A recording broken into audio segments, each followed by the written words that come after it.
Hello and what's up everybody, my name is Crypt13 and today I'm bringing you another video. Today we're looking at Thoma, we're comparing his DPS builds and his support shield HP builds. If you enjoy the work that I do in the videos that I make, then I definitely suggest that you go ahead and check out my Twitch and join the Discord. The Twitch is where I do a lot of the preliminary work on my videos, as well as we just chill and hang out. Anyway, on to the video. We're going to compare his DPS builds and his HP builds that focus on building stronger shields.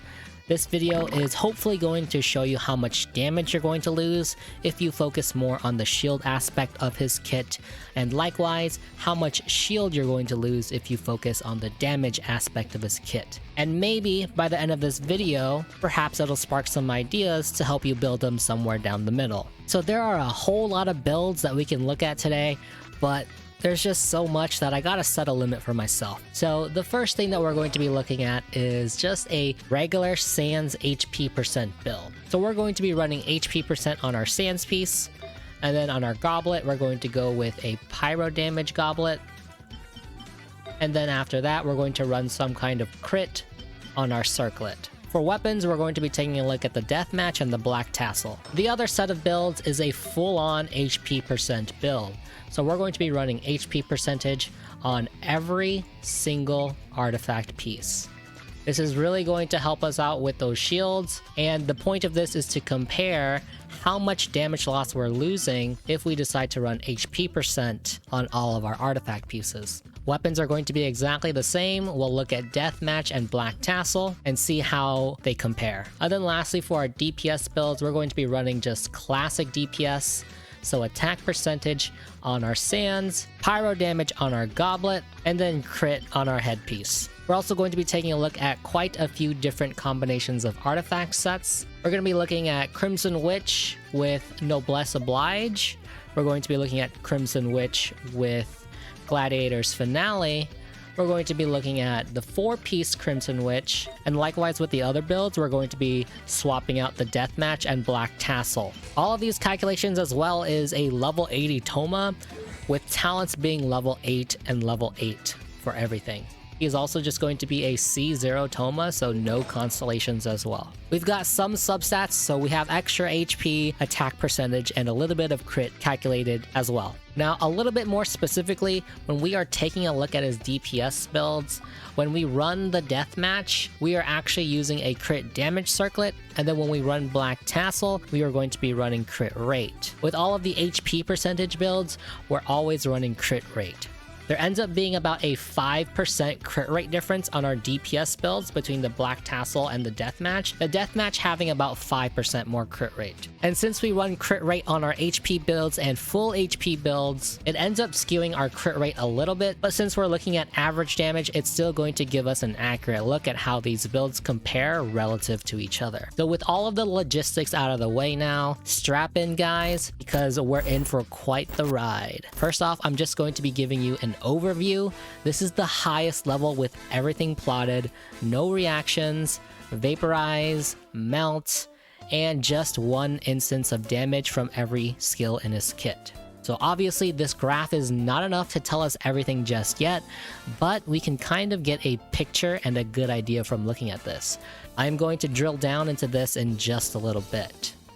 Having all of these reactions on this graph as well is just too much information, so I'm going to strip it down a bit. And so let's just look at non-reaction damage first. So let's first set the stage between average damage and crit damage. When we take a look at these two graphs, the overall picture between them, they look pretty much the same. We can see that the overall rankings doesn't change when we look at either average damage or crit damage. The biggest difference here is going to be the percent difference in damage between each other, but even then, it's not that big of a difference. There will be times where average damage and crit damage does make a difference, and I'll be sure to point that out, but in general, looking at average damage and crit damage isn't a huge deal. We can kind of just choose one and roll with it. But anyway, let's first take a look at the HP percent builds. Remember that HP percent builds is just HP percent on the Sans, and then pyro damage goblet, and then crit rate on the circlet. So here we have a Black Tassel and the Deathmatch, and very clearly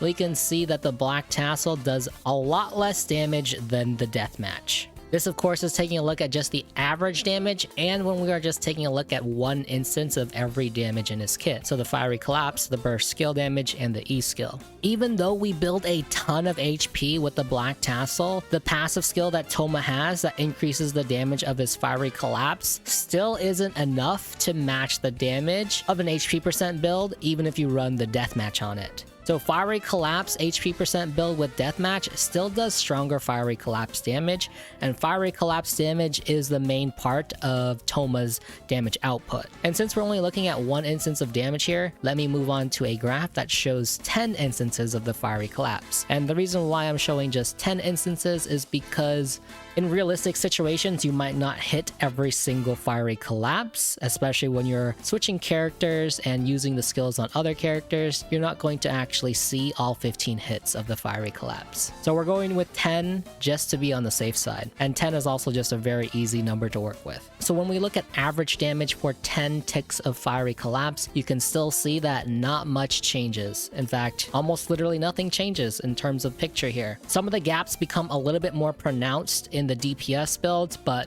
we'll talk about DPS builds in a little bit. Between the HP percent builds, Deathmatch is still very much on the top here.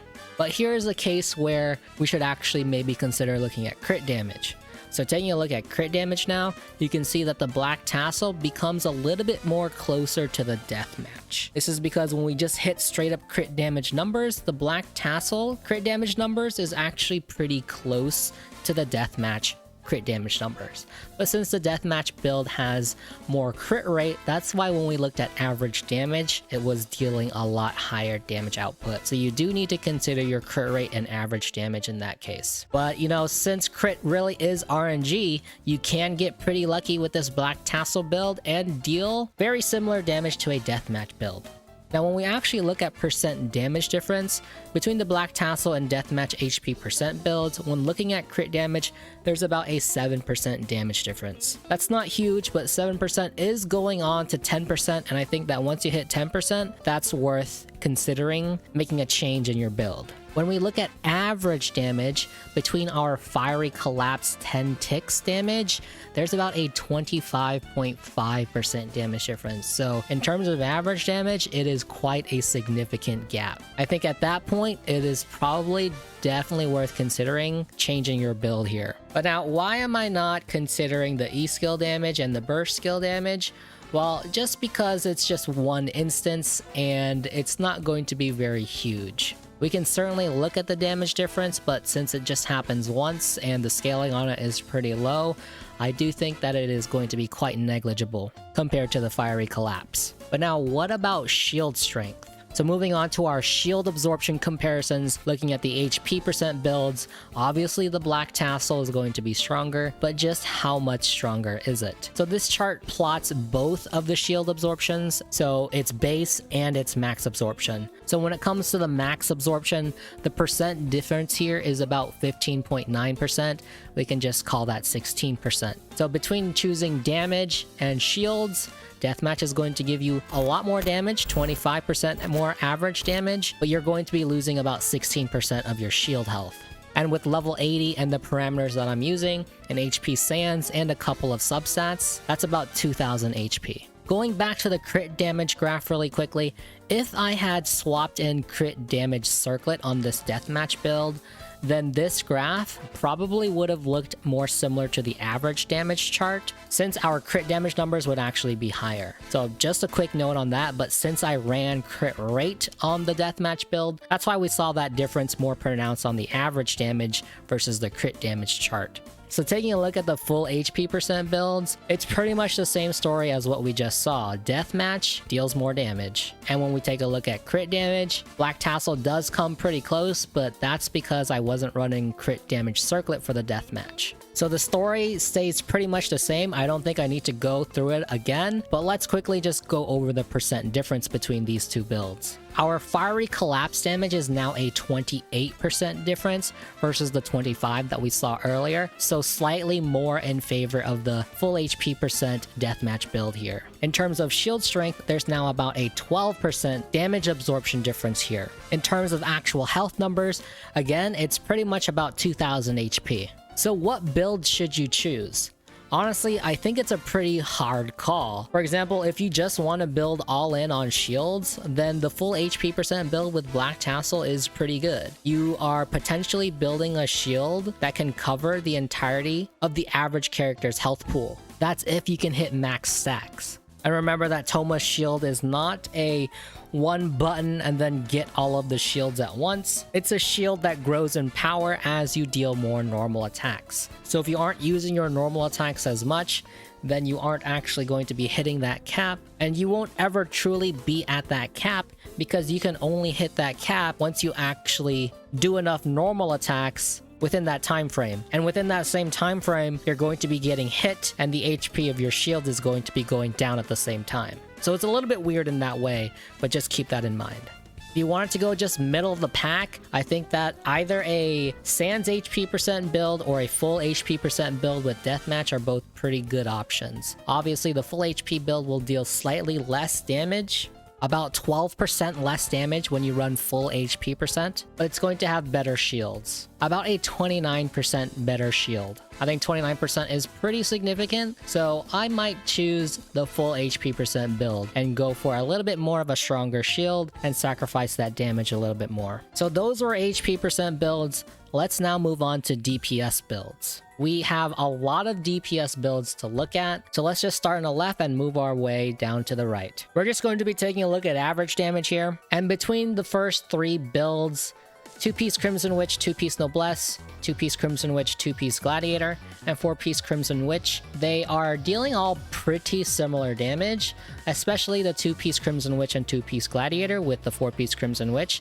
Those two artifact sets are dealing pretty much the same amount of damage, and this makes sense because we're not looking at elemental reactions, so the 4-piece Crimson Witch set is not going to be dealing as much damage. Obviously, it's a no-brainer that if we are running elemental reactions, then the 4-piece Crimson Witch set is going to deal better damage because those vaporize and melt damage is going to be much higher than our other builds. So if you plan to run reactions with Thoma, then 4-piece Crimson Witch set is definitely the way to go. The 2-piece Crimson Witch and 2-piece Noblesse set is the clear winner here, and it wins by about 4.4%.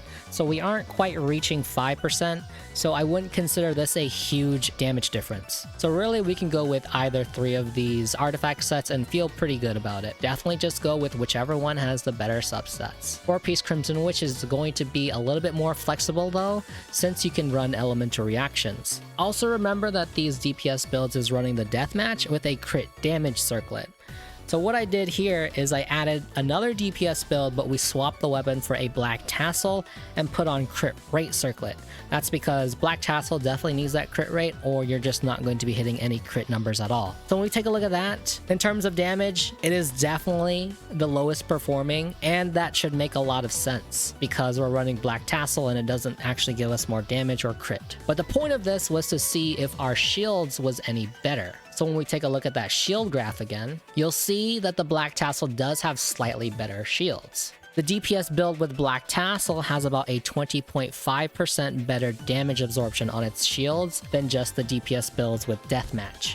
But now in terms of damage, its closest competitors was the HP percent build with the Deathmatch and the full HP percent build with the Deathmatch. So if we take a look at the shields there, you'll notice that our HP percent build and our full HP percent build had way better shields.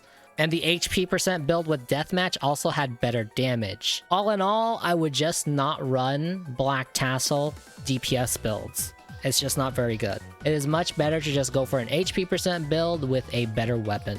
And then when you compare the DPS Black Tassel with the full HP percent Deathmatch, we get slightly less damage on the full HP Deathmatch, but a ton better shield. So I would take the much better shield for this very small sacrifice in damage. So again, another reason why you probably wouldn't want to run a DPS build with Black Tassel. Now let's look at the other 3 DPS builds. These DPS builds still run the Deathmatch with crit damage circlet, but we are trying to build a little bit extra HP by using a 2-piece Milelith set. So here we're looking at 2-piece Crimson Witch with 2-piece Milelith, 2-piece Milelith with 2-piece Emblem of Severed Fate, and 2-piece Noblesse with 2-piece Milelith. With these DPS builds, the average damage on these guys is actually very similar to the 2-piece Crimson Witch, 2-piece Gladiator, and the 4-piece Crimson Witch set here without any reactions. So it's pretty on par, and we have a little bit extra HP here, which means our shields ends up being a little bit stronger. We get about 1,000 extra health on the damage absorption, and in terms of percentage, that's about 9.3%.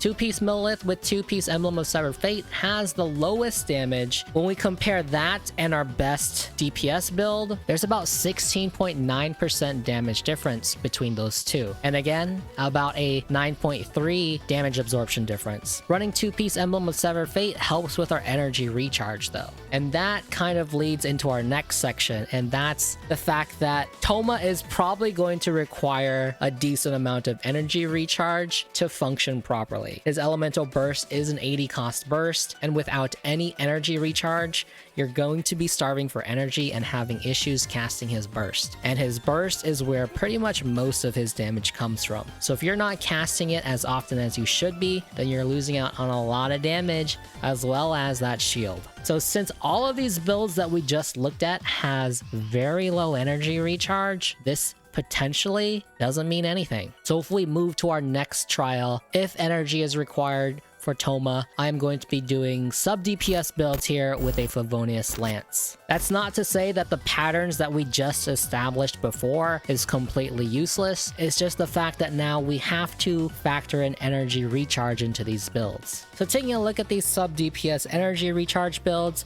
we're running attack percent, pyro damage, and crit rate, along with a Favonius Lance, giving us about 130% energy recharge. 130% energy recharge still isn't that great, but if we run Emblem of Severed Fate, we can get that up to 150, and with some extra energy recharge substats, that can definitely go higher. So taking a look at the graphs here, it's 100% clear that the 2-piece Crimson Witch, 2-piece Noblesse, and the 4-piece Emblem of Severed Fate are your go-to options for damage. 4-piece Emblem of Severed Fate gives you slightly less damage, less than 1% here, but will give you that extra 20% energy recharge to help you cast those bursts more often. I was very interested in a sub DPS vaporized build here, so I included the chart here. The assumption here is that we can only vaporize 4 of our fiery collapse hits out of the 10 because of internal cooldown, and the other 6 would not be vaped. I'm also making the assumption that you would vape your E skill and that you would vape the skill activation of your burst. So obviously the winner here is going to be the 4-piece Crimson Witch set because of that extra vaporized damage. That was to be expected, and pretty much everything else deals about very comparable levels of damage, but 4-piece Emblem of Severed Fate is going to give you more energy recharge